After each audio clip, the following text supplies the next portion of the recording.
Hello again. Well, I hope you have enjoyed the way that we disassemble the car.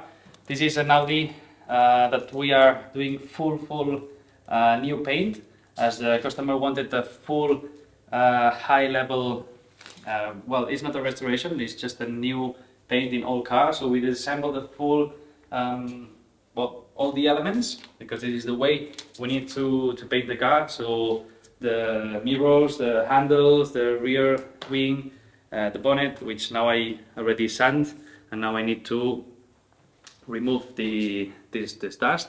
So yeah, I will start now painting all the car with the super high level coat that we have. And yeah, I mean, it's gonna be crazy because we feel it, we like it.